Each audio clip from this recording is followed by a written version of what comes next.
Cristiano Ronaldo et Lionel Messi ont tous les deux eu des problèmes avec le fisc espagnol. Mais juridiquement, leurs affaires étaient loin d'être identiques. Dans les vidéos précédentes, on a vu l'affaire Messi, les sociétés offshore, les droits à l'image, puis sa condamnation. Mais quand le fisc espagnol ouvre ensuite le dossier Ronaldo, le contexte a complètement changé. Et ça va modifier la manière dont l'enquête est menée, la stratégie des avocats et même la façon dont l'affaire se termine.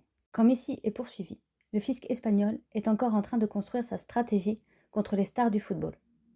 Mais au moment où Ronaldo devient à son tour visé, l'administration fiscale a déjà plusieurs dossiers majeurs derrière elle.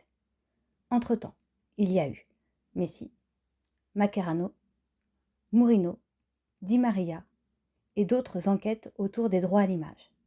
Donc les enquêteurs connaissent déjà les mécanismes, les sociétés offshore, les circuits financiers et les stratégies utilisées dans le football.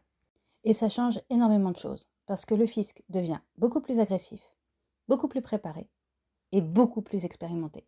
Le fisc espagnol reproche à Ronaldo d'avoir organisé une partie de ses revenus publicitaires via des sociétés étrangères. Et il faut comprendre un point important.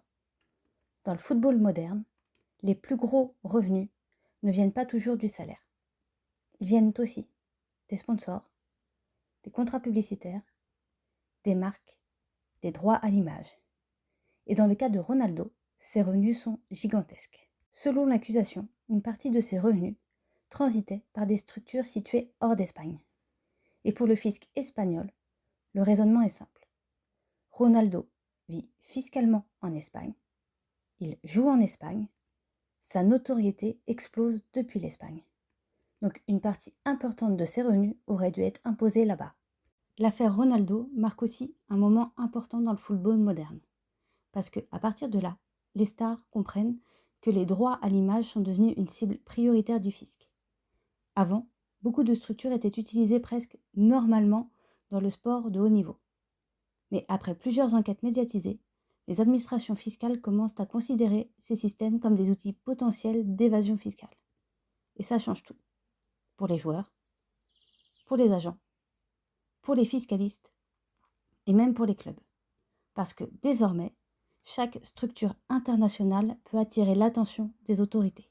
Mais alors, si Ronaldo voyait que le fisc espagnol devenait de plus en plus agressif, pourquoi a-t-il choisi de négocier avec eux, plutôt que d'aller jusqu'au procès?